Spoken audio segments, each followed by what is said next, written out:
Доброе утро, дорогие телезрители! Начинаем новый рабочий день в хорошем настроении и в отличной компании. С вами Руслан Ачиров и Вероника Тантосова.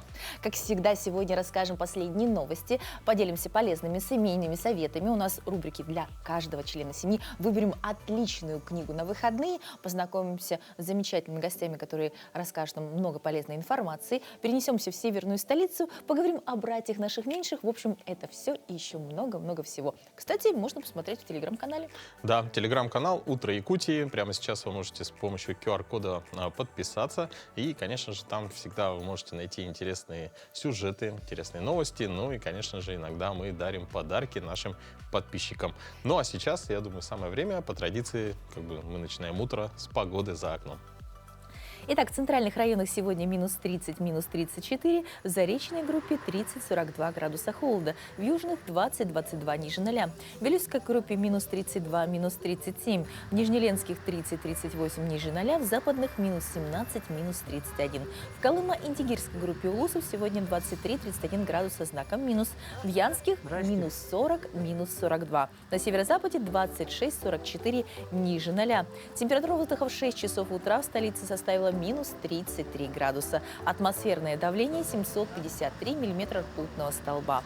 Сегодня днем в Якутске утром небольшой снег, днем преимущественно без осадков. Ветер юго-западный 2-5 метров в секунду. Температура минус 30, минус 32 градуса. Слушай, я увидела кадры, и мне это напомнило «Один дома». Помнишь? Вот да, прям елка один в один, как из последних кадров. Очень красиво. Я думаю, что жители уже были, конечно же, на зажжении елки. Ну и в целом вообще уже чувствуется немножко такое приближение праздника. Поэтому, друзья, готовьте. Сегодня у нас, кстати, будет несколько тем, связанных с наступающим праздником, с Новым годом. Ну а после того, как мы узнали, что нужно надевать, чтобы пойти на работу, чтобы выйти на улицу, самое время сделать утреннюю зарядку. Поехали! Всем доброе, бодрое утро! Сегодня мы с вами проведем комплекс упражнений, в котором нам понадобится обычная рукоятка от швабры. Если вы находитесь на даче, вы можете использовать черенок от лопаты. Итак, первое упражнение. У нас классический хват на ширине плеч, может быть чуть шире плеч, но не больше. Отстраиваемся, если у вас есть зеркало, отстраиваемся в профиль перед зеркалом, уводим спину в параллель с полом. Мы будем работать на мышцы спины. Мы делаем тягу к животу и возвращаемся вниз. Тянем наш черенок вдоль бедра, вверх и вниз, слегка запуская мышцы спины, округляя и вытягивая верхние точки. Работаем здесь 20 повторов. Вдох и выдох. Вдох. Выдох. Вдох. Выдох. Следите за тем, чтобы ваша спина была параллель с полом. Спружинили в нижнюю точку и закончили. Данное упражнение повторяем 3 раза по 20 подходов. Следующее упражнение. Ножки на ширине плеч, чуть шире плеч. Носки развернуты. Уводим локоть в верхнюю точку. Вверх и вниз. Вверх и вниз. Сделаем здесь 20 подъемов. Верхние точки выдох. Выдох. Продолжаем. Выдох.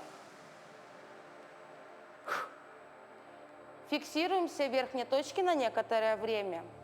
Плечи вверх не поднимаем. Тянем за счет локтя.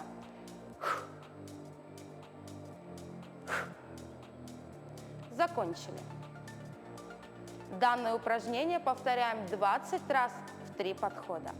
Следующее упражнение – мертвая тяга. Также, если у вас есть зеркало, вы можете отстраиваться в профиль к зеркалу. Что мы будем делать? Хват классический на ширине плеч. Мы будем уходить в наклон через ягодицу и возвращаться в верхнюю точку. Наша рукоятка скользит вдоль бедра вверх и вниз. Обратите внимание, что мы переводим вес на пяточки. На носок не заваливаемся. Спинка прямая, взгляд прямо перед собой. Сделаем 20 подъемов. Спина статична, поясница в этом упражнении не задействована. Наклон за счет задней поверхности бедра и ягодицы. Выдох. Выдох. Выдох. Спружинили, вытолкнули, завершили упражнение. Данное упражнение повторяем 20 раз, 3 подхода.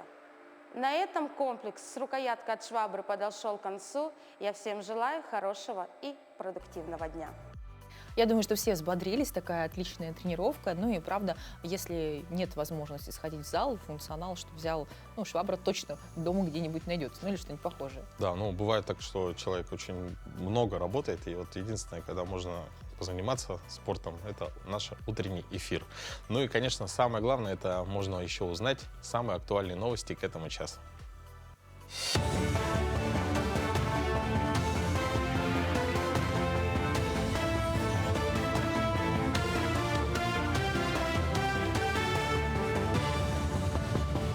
Доброе утро! Расскажем актуальные новости к этому часу. В Госдуме внесут законопроект о штрафах за продажу детям энергетиков. Предлагаются штрафы от 50 тысяч рублей до 500 тысяч.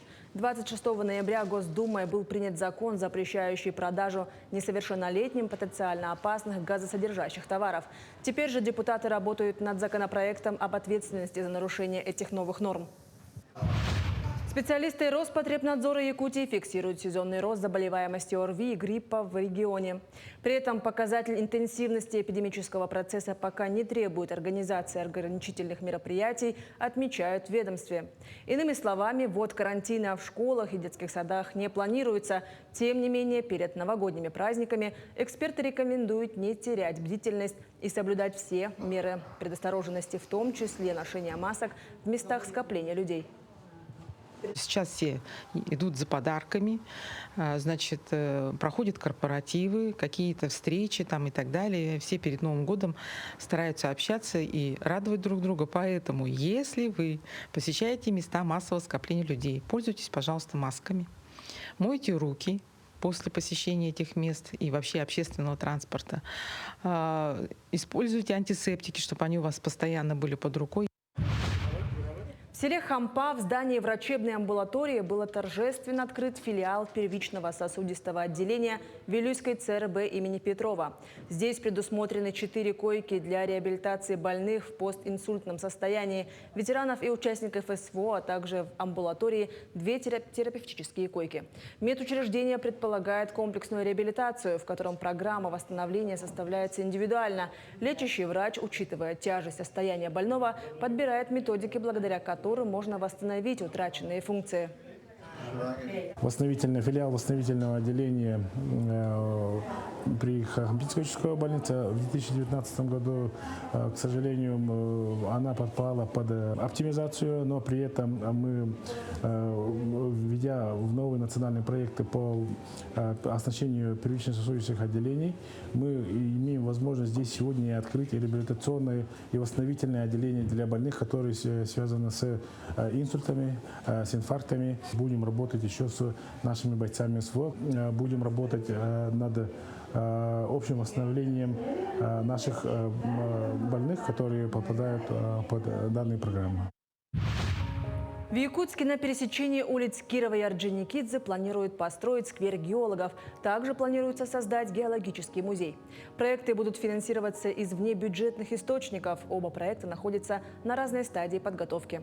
Музей будет включать интерактивную экспозицию, разделы минералогии и палеонтологии, а также фотозону. В Роскачестве дали рекомендации по выбору мандаринов. Плоды должны быть спелыми и неповрежденными. Спелость мандаринов можно определить по характерному аромату, равномерности и яркости окраски кожицы, а также весу. О том, что мандарины недозревшие, свидетельствует неравномерная окраска и наличие зеленоватых пятен, в том числе в месте крепления к ветке, отметили эксперты. А перезревшие плоды можно легко визуально определить по сухой, твердой и сморщенной кожице. Всем привет, друзья! Главная новогодняя ель России будет спилена в Московской области. Через пару дней ее привезут в Кремль. Специалисты выбрали дерево из нескольких десятков. Оно растет вблизи деревни Знаменка Можайского городского округа Московской области. Главная новогодняя елка текущего года на 6 лет старше той, что украшала Соборную площадь в прошлый раз. Ей 90 лет. Высота же дерева, как и у того, что было отобрано в 2023 году, 25 метров.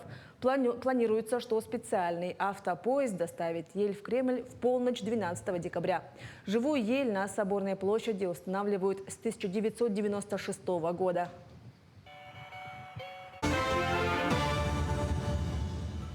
С 1 декабря 2024 года вступил в силу новый федеральный закон, который значительно расширит гарантии для лиц, участвующих в специальной военной операции. Подробнее об этом расскажет наш гость. Сегодняшний гость – заместитель руководителя управления Федеральной службы судебных приставов России по Республике Саха-Якутия, капитан внутренней службы Кристина Крымчанская. Доброе утро. Доброе утро.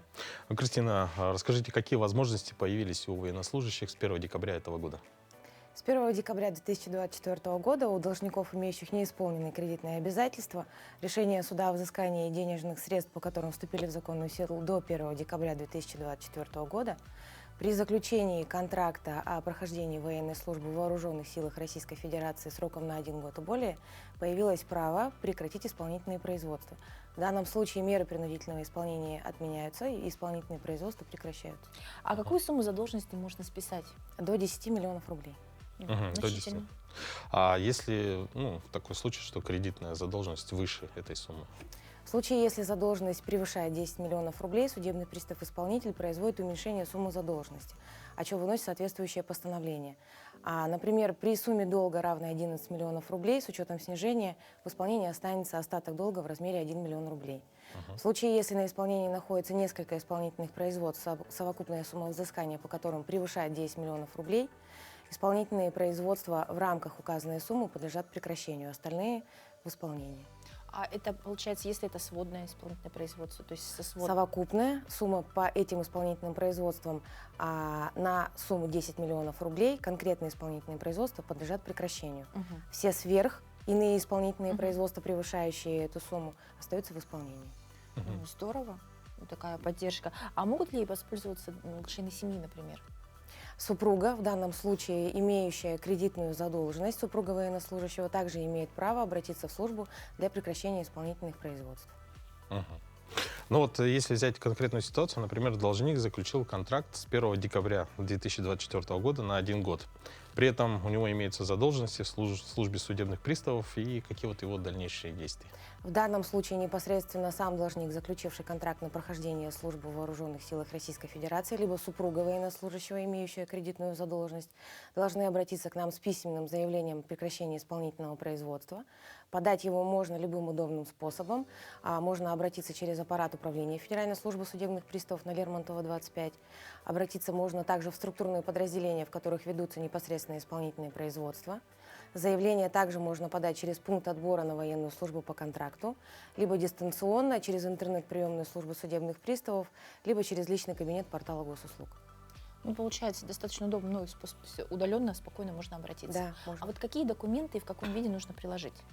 В данном случае необходимо подтвердить сам факт заключения контракта на прохождение военной службы сроком на 1 год и более. Соответственно, к заявлению о прекращении исполнительного производства нужно приложить либо его копию, либо справку, подтверждающую факт его заключения. Справка может быть предоставлена военкоматом, пунктом отбора, либо воинской частью.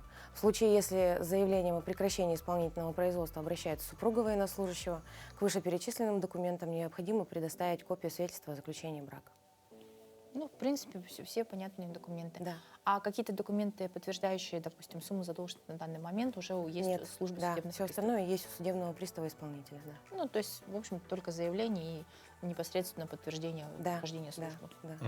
Ну, Кристина, спасибо вам большое за то, что вы сегодня посетили наш эфир достаточно интересной новостью. И Мы спасибо. уверены, что это очень полезно, и кто не знал, сейчас задумается и сможет таким образом осуществить поддержку семьи, военнослужащего и обратиться. Да, действительно, сумма существенная, 10 миллионов. Сумма очень существенная. Спасибо большое. Спасибо. Сегодня Нобелевский день, церемония вручения Нобелевской премии. Идея вручать премии выдающимся деятелям науки и искусств мира принадлежит Альфреду Нобелю, богатому шведскому изобретателю, жившему в XIX веке. Он перевел часть своего капитала в ценные бумаги и завещал ежегодно поощрять лучшие умы мира. Ну, возможно, будет интересен размер Нобелевской премии. Он не фиксированный и меняется год от года, но в среднем составляет около 100-120 миллионов рублей. А сегодня, кстати, кому-то капнет неплохая сумма на счет. А какие еще важные события, связанные с сегодняшним днем, расскажет наша рубрика «Даты и события».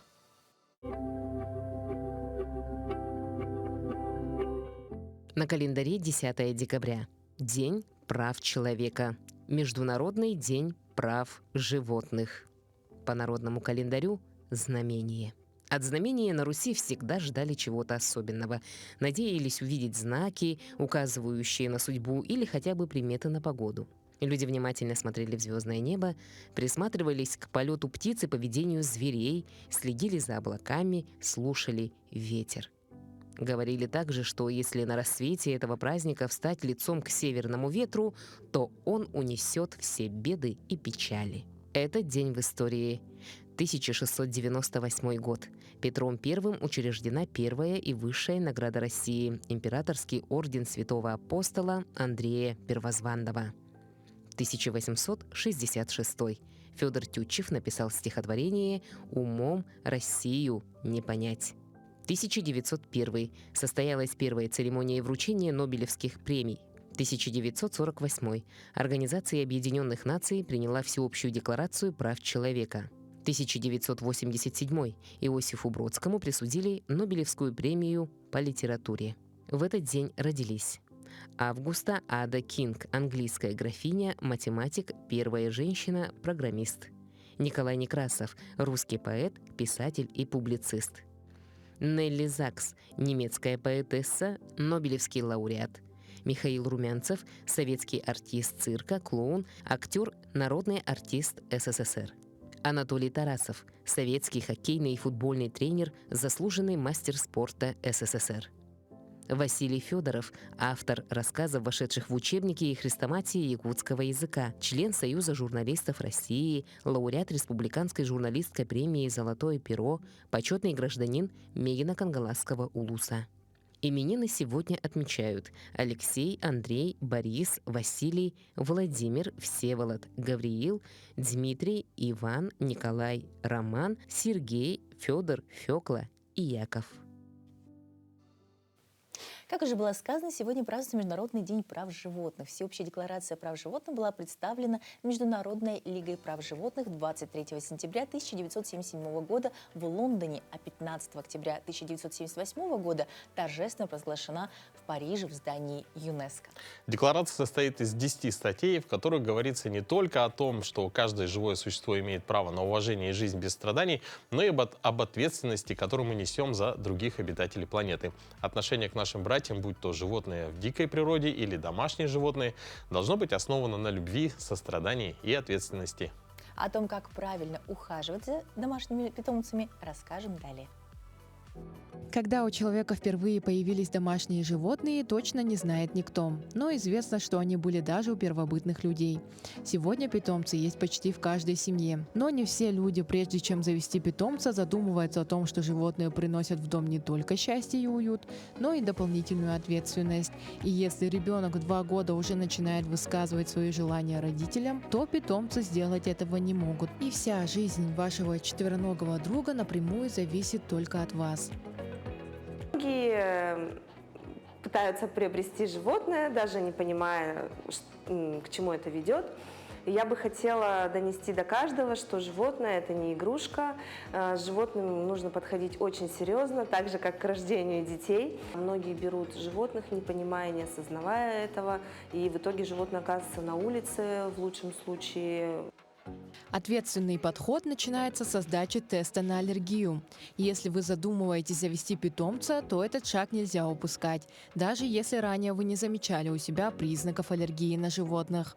Очень бывает такое, что приносят в клинику кошечек, собачек, которых некуда деть. Люди не знают, что с ними делать, потому что в семье начинаются аллергии у детей, у взрослых. И это очень большая проблема сейчас в наше время, потому что действительно аллергичных людей очень много. Регулярные посещения ветеринарного врача очень важны. Учитывая, что продолжительность жизни у кошек и собак меньше, чем у человека, они должны проходить диспансеризацию не реже 2 раз в год и сдавать все необходимые анализы. Обязательно нужно ежегодно вакцинировать своих животных. Как только вы завели кошечку или собачку, нужно привести ее на осмотр к ветеринарному врачу, пройти дегельминтизацию обязательно. Зачастую у животных все те же болезни, что и у людей. Поэтому каждый хозяин должен, приобретая питомца, понимать, что немалые деньги могут в случае болезни у него уйти на лечение, восстановление и обследование животного. Даже если ваш питомец домашний и совершенно никуда не выходит, хозяева на подошве своей одежды приносят очень много различных заболеваний домой, и никто не застрахован от того, что питомец может заболеть. Правильно подобранный корм позволит улучшить качество жизни вашего питомца, обеспечив его необходимой энергией и питательными веществами. Выбирая здоровое питание, необходимо обеспечить правильный баланс белков, углеводов и жиров. Многие думают, что докармливать колбаской, сырком, виноградиком – это очень вкусно все, и пытаются таким образом побаловать своих питомцев. Я хочу сказать, что это очень вредно, и совершенно нельзя докармливать наших питомцев с общего стола. Для них есть специализированные корма. Есть корма премиум-класса, есть эконом-сегмент. Во всех кормах сбалансированный состав, и там присутствуют витамины. Поэтому это самое идеальное питание для кошечек и собачек. Следующий немаловажный пункт ухода за питомцами – это чистка зубов, стрижка ногтей и груминг. Выглядеть ухоженно необходимо не только людям, но и животным. Ухоженная шерсть и стриженные когти – это не только про эстетику. Это прежде всего основа здоровья и хорошего настроения вашего питомца. Колтуны, свалявшаяся шерсть приводят к большому дискомфорту животных. Это дерматиты, различная перхоть, кожные заболевания. Поэтому нужно обязательно следить за шерстью кожи своего питомца. Нужно обязательно водить его на груминг. Большие собаки могут ходить на груминг 2-3 раза в год. Маленькие обязательно должны посещать салон хотя бы раз в 2 месяца. Подстригать коготочки нужно обязательно, потому что это влияет на здоровье суставов. Вот такие маленькие, но очень важные правила помогут вашему четвероногому другу жить долго и счастливо.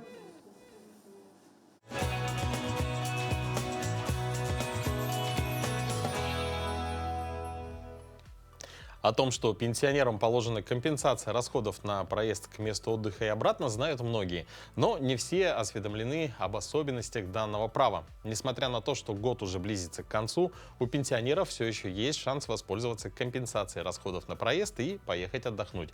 А подробнее о том, как это сделать, нам сегодня расскажет Владислав Татаринов, сотрудник управления социальных выплат отделения социального фонда по Республике Саха-Якутия. Доброе утро. Доброе утро. Давайте еще раз вспомним, у какой категории пенсионеров имеется право на проезд. Право на проезд имеется у пенсионеров, которые получают страховую пенсию по старости, либо страховую пенсию по инвалидности. Также пенсионеры, должны быть неработающими и проживать в районе Крайнего Севера. Ну, в общем-то, все логично. А какие бывают виды компенсации? Бывает 2 вида компенсации. То есть первое – это предоставление талонов, второе – это возмещение фактически произведенных пенсионерам расходов. А вот расходы, они зависят? Это авиаперелет, ЖД-перелет, может быть, автотранспорт? Да, существуют размеры выплат, то есть авиационным транспортом возмещаются расходы не выше стоимости перелета в салоне экономического класса, железнодорожным транспортом в плацкартном вагоне пассажирского поезда. Вы упомянули про талон, то есть есть как бы постоплата, да, посткомпенсация, а есть талон, это то есть... Да, талоны выдаются заранее, их можно обменять на авиаталоны на желаемую пенсионерам дату. А возмещение — это уже по приезде пенсионера, он может подать заявление установленной формы с предоставлением всех полагающихся проездных документов. Распространяется ли компенсация, если пенсионер отдыхал за границей? Да, стоимость возмещается перелета по территории Российской Федерации по справке, предоставляемой пенсионерам. Справка о стоимости перелета по территории Российской Федерации. Ее можно получить либо у авиакомпании, либо у уполномоченного агентства, либо у турагентства. Ну, тоже несложно. Ну, а как часто неработающие пенсионеры могут воспользоваться данной компенсацией? Неработающие пенсионеры могут воспользоваться компенсацией один раз в 2 года. Двухгодичный период у нас считается в календарном порядке, то есть если пенсионер подает заявление в декабре 2024 года, то двухгодичный период считается с 1 января 2024 года по 31 декабря 2025 года. Сейчас есть еще возможность обратиться до конца года? Да, сейчас есть возможность обратиться до конца года за компенсацией. Можно подать заявление на получение талонов, либо подать заявление на возмещение фактически потраченных средств. А куда подаем заявление, в какой форме это делаем? Заявление можно подать в отделении социального фонда по республике, либо в многофункциональный центр по месту жительства, либо подать заявление через портал госуслуг. А что прикладываем? Необходимо для подачи заявления на возмещение, необходимо по приезде с места отдыха подать заявление, указать избранное место отдыха и соответствующие проездные документы, которые выданы в соответствии с законодательством. Ну, документы, я так понимаю, выдаются обязательно в оригинале, то есть прикладываются, да? То есть оригиналы билетов с синими печатями или там электронных билетов с печатью? Да, все верно. Необходимо предоставить оригиналы всех проездных документов. Вот вы отметили, что это мера компенсация только для неработающих пенсионеров. А как определяется статус? То есть пенсионер работает или не работает? Пенсионер должен не работать на момент подачи заявления, на момент проведения отдыха, то есть не работать по трудовому договору, либо по договору ГПХ. Было упоминание о том, что если ездили даже на автотранспорте, который не принадлежит пенсионеру, допустим, везли родственники, там, дети, то это тоже компенсируется. Да, компенсируется. С 2022 года появилась возможность компенсации проезда на личном автомобильном транспорте. Также с 2024 года внесены изменения в постановлении правительства, согласно которым компенсируется проезд личным автомобильным транспортом в сочетании с другими видами транспорта. То есть можно до определенного населенного пункта проехать на личном автомобильном транспорте, а далее совершить перелет на авиатранспорте до места отдыха. Ну, получается, просто предоставить тогда талоны на бензин, да, на переезд. Да, необходимо предоставить. Да? И дальше уже ЖД, там, авиабилеты, если вы дальше двигались. Да, все соответствующие. А можно ли слетать во Владивосток, купить машину и оформить ее и приехать? То есть будет ли в этом случае компенсация? Да, можно совершить перелет авиатранспортом и далее уже на своей машине приехать к месту жительства. Спасибо большое за такой подробный рассказ. Мне кажется, на все основные вопросы ответили. Давайте еще раз повторим, что заявление подается к вам, в службу социальной защиты, через многофункциональный центр? Да, заявление подается в отделение социального фонда, либо в многофункциональный центр по месту жительства. Также можно подать заявление через единый портал госуслуг. А вот подгружаются в госуслуги сканы тогда, получается? Да, сканы подгружаются в госуслуги. Спасибо большое. Я думаю, что многие наши телезрители, да, возможно, воспользуются. Ну или объяснят, как это сделать родным и близким более старшего возраста. Если вы собираетесь встретить Новый год в кругу семьи, то у нас для вас подготовлен отличный семейный совет. Анжелика Винокурова подскажет вам, как можно украсить семейный досуг и сделать адвент-календарь своими руками. Доброе утро! Вот и наступила долгожданная волшебная пора – новогодние праздники. Сегодня в рубрике «Семейные дела» мы поговорим о таком интересном занятии, как создание адвент-календаря.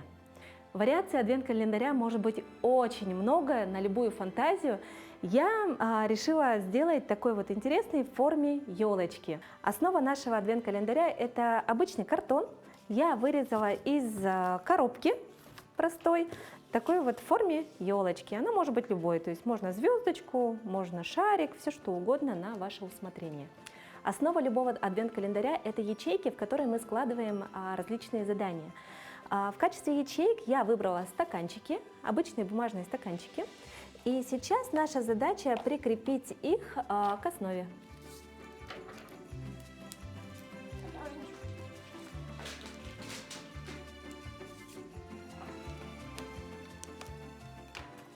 Наша клейкая основа готова. Теперь нам остается только приклеить наши стаканчики в количестве 31 штука, потому что в декабре 31 день.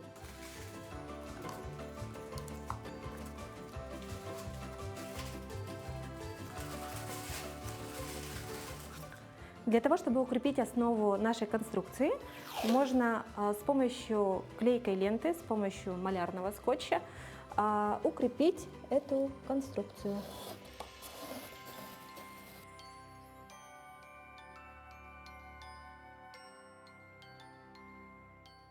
В каждую ячейку нужно положить вот такие вот задания. Задания вы можете придумать всей семьей, вместе с бабушками, дедушками, или, как я сделала, просто взять с интернета готовые задания. Задания могут быть разные. Например, нарисовать зимний пейзаж, украсить елочку, слепить снеговика. То есть то, что связано с новогодними праздниками, и то, что будет доставлять удовольствие всей семье. Например, устроить чаепитие при свечах. Очень здорово, я думаю, что детям понравится. Сделать ледяной фонарь. Сделать елочки в разных тематиках. Сделать семейную фотографию. За выполнение заданий дети получают вознаграждение. В моем случае я решила, что это будут сладости. И также мы их распределяем по ячейкам. Например, это может быть сладкий леденец, шоколадное яйцо, различные конфеты, дрожжи, шоколадные конфеты. Теперь все наши ячейки нужно закрыть крышечками, которые мы подготовили с помощью бумажного клея.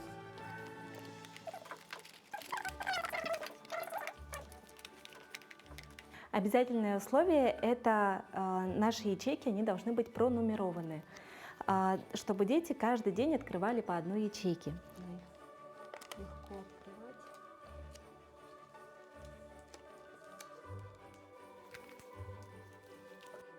Теперь нужно оформить наш адвент-календарь вот по краям. Возьмем такую вот ткань, выглядит как мешковина. Я ее купила в обычном канцелярском магазине.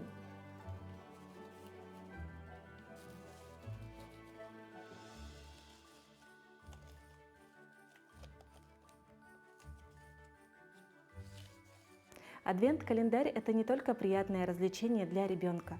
С помощью адвент-календаря можно укрепить семейные ценности, благодаря тому, какие задания вы будете выполнять. Ну а также, открывая по одной ячейке в день, ребенок учится терпению и дисциплине. Спешите создать адвент-календарь своими руками. Но еще есть время создать такой адвент-календарь. Мне кажется, вот задания какие-то семейные по традициям семьи, это вообще здорово.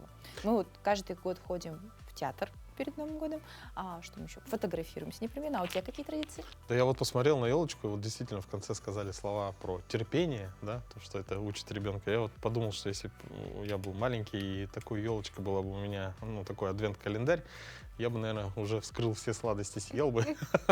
И не стал выполнять задания. Очень-очень сложно, действительно. Нет, я так чувствую, адвент-календарь в твоем исполнении. Так, до конца года нужно и список распихал по ячейкам. Ремонт машины. Ну, вообще, в наше время, да, вот любая деятельность, которая вот позволит хоть на минуту оторвать детей от гаджетов, вообще очень полезна. Ну, вот один из способов, например, это почитать книжку перед сном. Доброе утро, дорогие телезрители! Сегодня у меня на руках редкая находка – книга Майкла Бонда «Медвежонок Паддингтон», изданная в 1980 году, и издательство «Детская литература».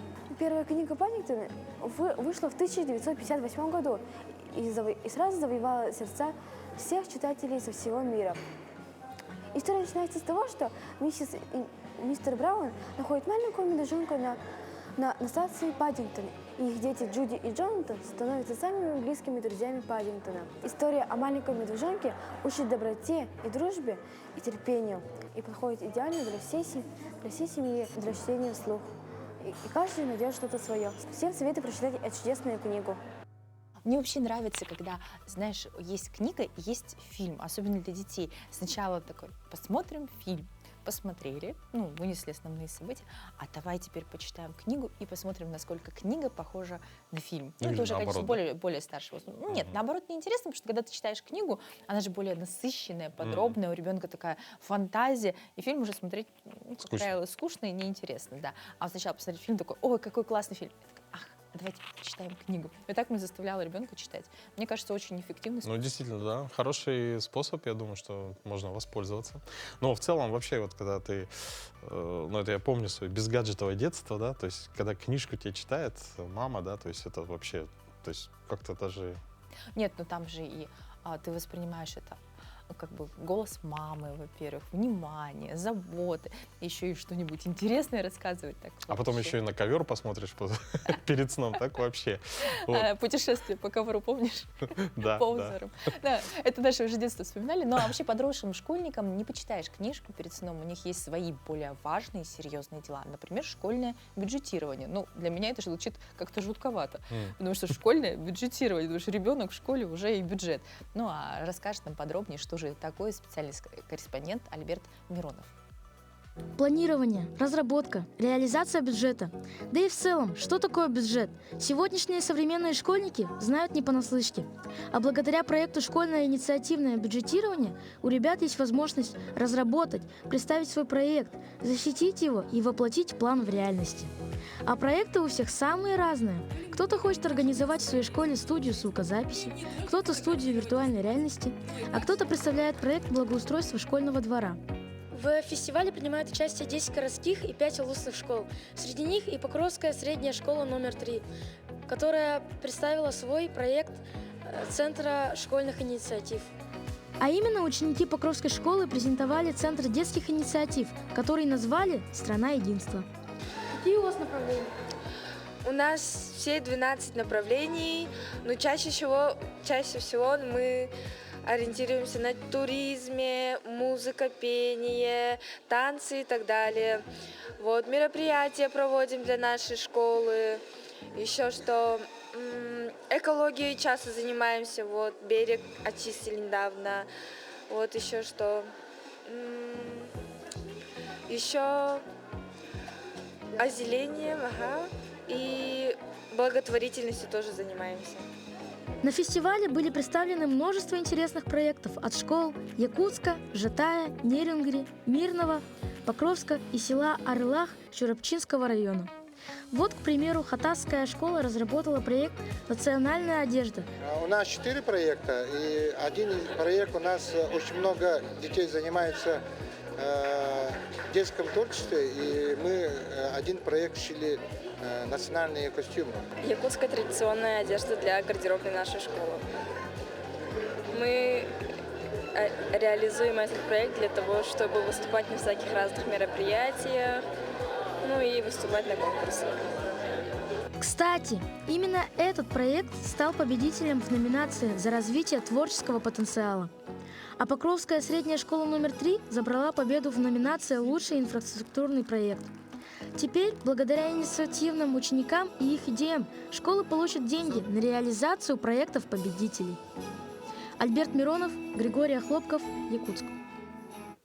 Но здесь, наверное, не о бюджетировании, а, скорее всего, о рациональном использовании. То есть возможность выиграть грант для того, чтобы реализовать какой-то проект для развития школы, детей и их творческого направления. Ну, это очень хорошо, когда вот в школьные годы, да, уже есть такие вот, ты делаешь свой проект, включаешь фантазию, и понятно, что с подачи взрослых что-то там корректируется, но тем не менее ты уже реализуешь что-то, да, свою идею. Я вот все вспоминаю, у нас в школе, я учился в 10 классе, по-моему, и нас прям на неделю освободили от уроков, привезли 2 тренеров прямо, и мы все там обсуждали, то есть начиная там биржа, да, из спичечных коробков там и так далее, то есть, были интересные игры, и она очень вот это запомнилась, и многие тогда моменты, которые, допустим, еще были получены, грубо говоря, в 10 классе, и потом мне как бы в дальнейшем тоже помогали.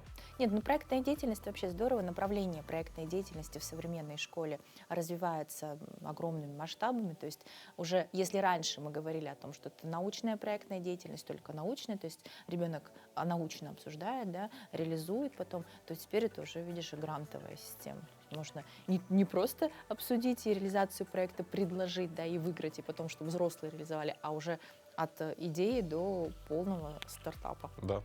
Ну, дорогие друзья, продолжить наш выпуск, блок новостей. Мы передаем слово нашим коллегам.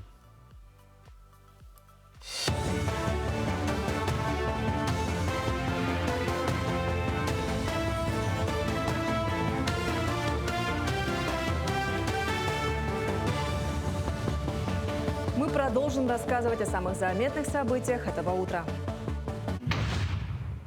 Рост цен на электричество в 2025 году повысится на 12,6%.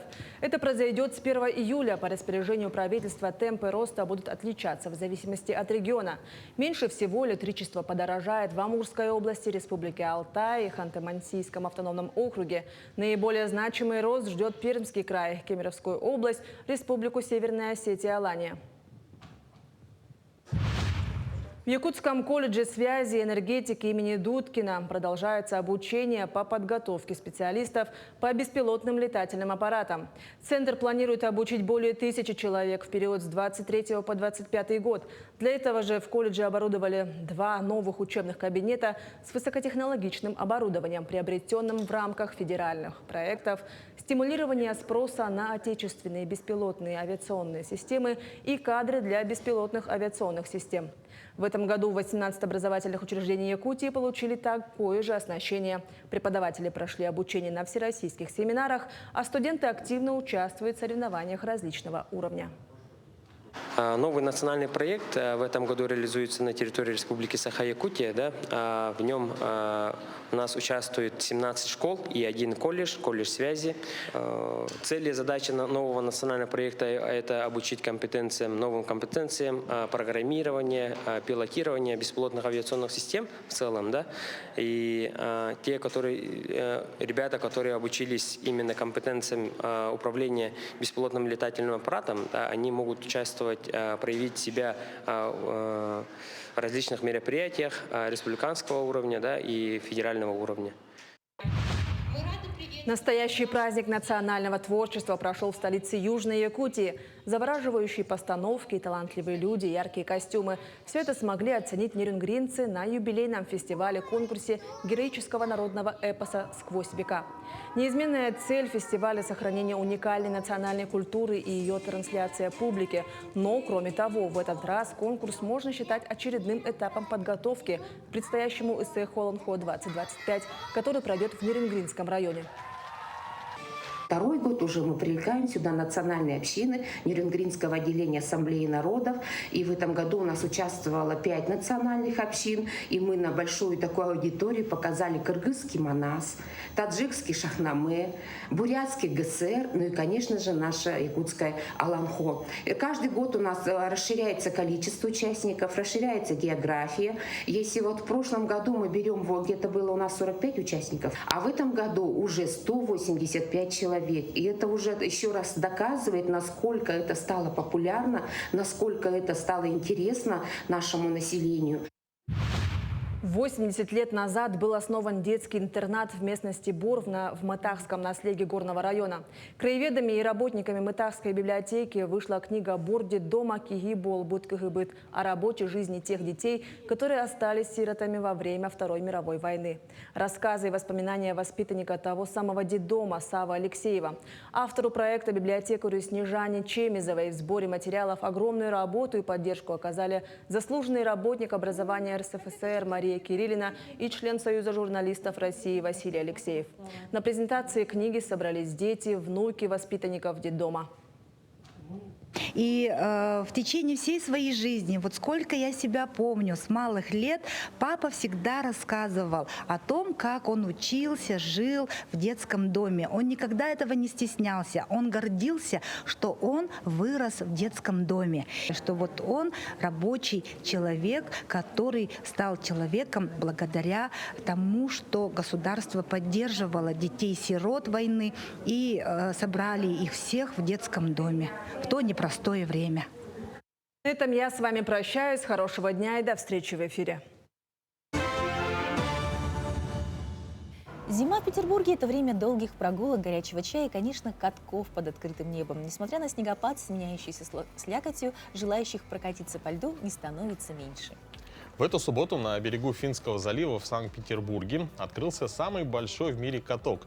Немного цифр для понимания масштаба. 48 раздевалок, 28 тысяч квадратных метров льда, 2500 человек одновременно на льду. Каток у флагштока даже вошел в книгу рекордов Гиннесса как самый большой каток мира и, соответственно, страны.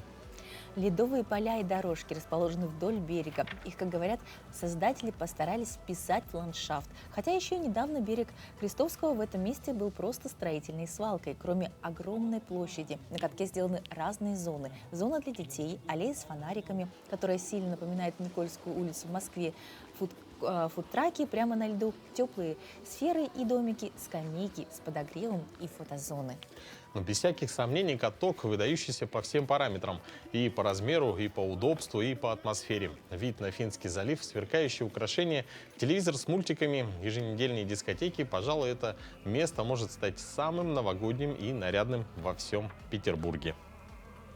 Ну а с берега Финского залива мы перемещаемся на всероссийский чемпионат по профессиональному мастерству «Профессионалы», который прошел на днях в Санкт-Петербурге. Знаковое событие в сфере среднего профессионального образования собрало более 800 конкурсантов из 89 регионов страны. Ну а Якутию в финале чемпионата представили 11 конкурсантов. Подробнее о чемпионате и успехах наших юных профессионалов нам расскажет руководитель Центра развития профессиональных компетенций Института развития профессионального образования Якутии Анастасия Захарова и ученица школы номер 26 города Якутска Ариана Платонова, занявшая 3-е место в компетенции ресторанный сервис. Доброе утро. Доброе утро. Доброе утро. У нас тут много всего представлено. Я так понимаю, это связано с ресторанным сервисом. Расскажите, в чем участвовали? Ну вот у нас Платонова Ариана, она участница по компетенции ресторанный сервис в категории юниор. И как раз сегодня хотела бы представить свой авторский коктейль, который она демонстрировала уже на чемпионате в финале. Замечательно. То есть мы сейчас будем общаться, и прямо на глазах у нас во время разговора будет готовиться коктейль. Да, все. Какой-то очень интересный безалкогольный коктейль. Ну, сиропы представлены. Я думаю, нам подробнее расскажут. Обязательно. Скажите, в финале чемпионата участники из Якутии завоевали 4 медали. Насколько серьезной была конкуренция в финале и чем покорили экспертов наши ребята? Ну, сборная вообще Республики Саха-Якутия, она была представлена по 9 основным компетенциям, это основного зачета, и по 2 компетенциям уже корпоративного зачета. И вот как раз же у нас 3 медали были завоеваны в основном зачете, и 1 медаль была в корпоративном. Это у нас 1 золото по компетенции лечебная деятельность фельдшер. Это Яша Кляна у нас завоевала, студентка Нюрнбергского медицинского колледжа.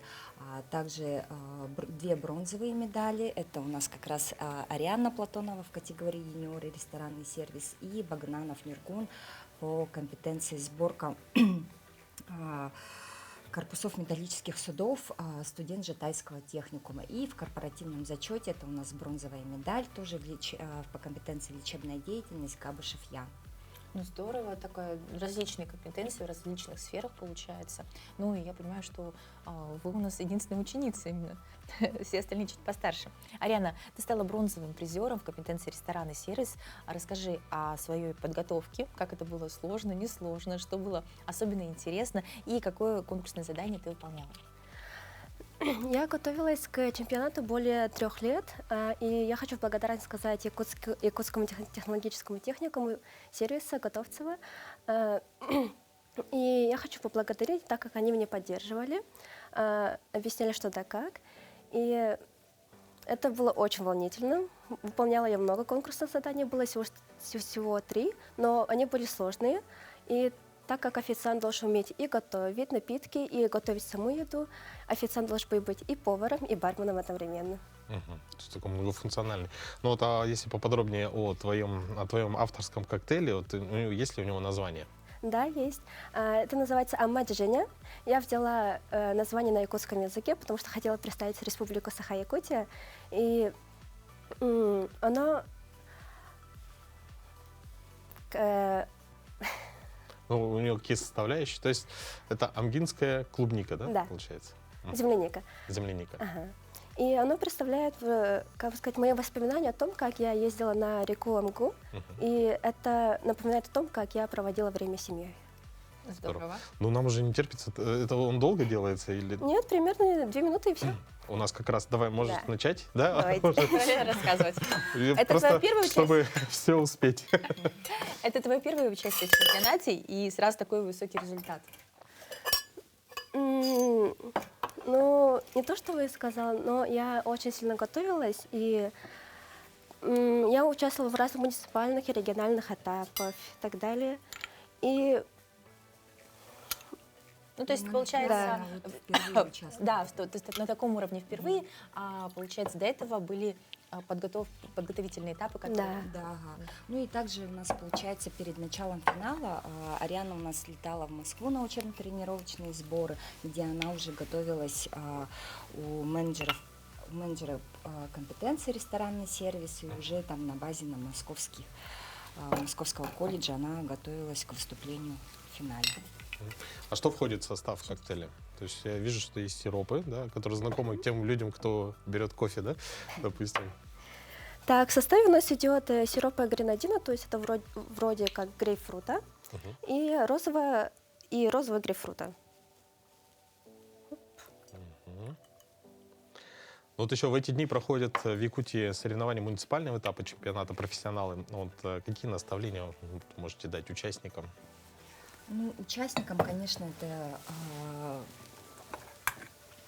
чтобы победили сильнейшие, чтобы на региональном этапе уже к нам на чемпионат пришли дети, которые уже знают, что такое чемпионат по профмастерству, да, и чтобы они показали себя с наилучшей стороны, вот как Арианна у нас добивались успехов. Желаем всем удачи, конечно. Действительно, Ариана сказала, 3 года, да, получается, ты готовилась, и в целом очень хороший результат. А вот вообще вот действительно было отмечено, что много разных компетенций. Как вот ребята, как происходит отбор вот, вообще в целом? Ну, в целом, конечно, это проходит через муниципальный. Вначале у нас проходят муниципальные отборочные этапы, потом уже ребята приезжают к нам на региональный этап. После регионального этапа идет, конечно же, итоговый этап межрегиональный. У нас получается расширенная сборная команда, она выезжает по всей России. Там они отбираются, и потом уже, вот Ариана, получается, отборочный этап у тебя был в каком городе? В Новокузнецке. Как раз она летала этим летом.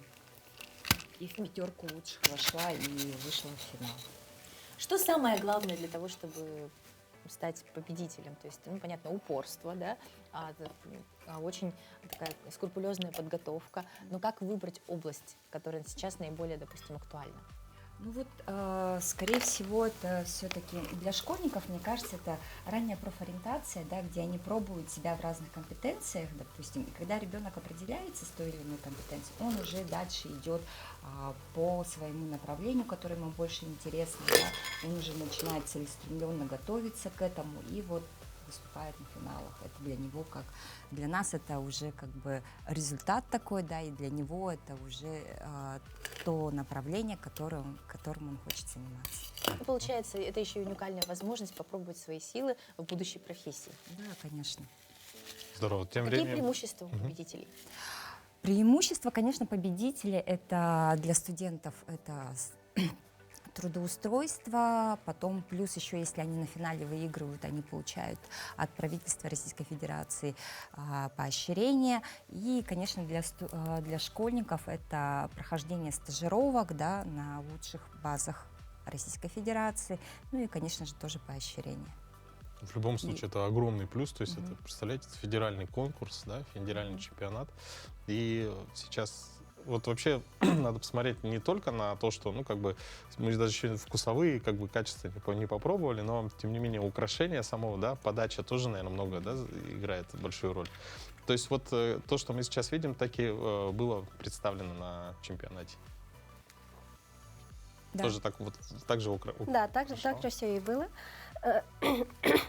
Для такого напитка я взяла такие ингредиенты, так как это тоже напоминает мне о том, что как мы это ездили.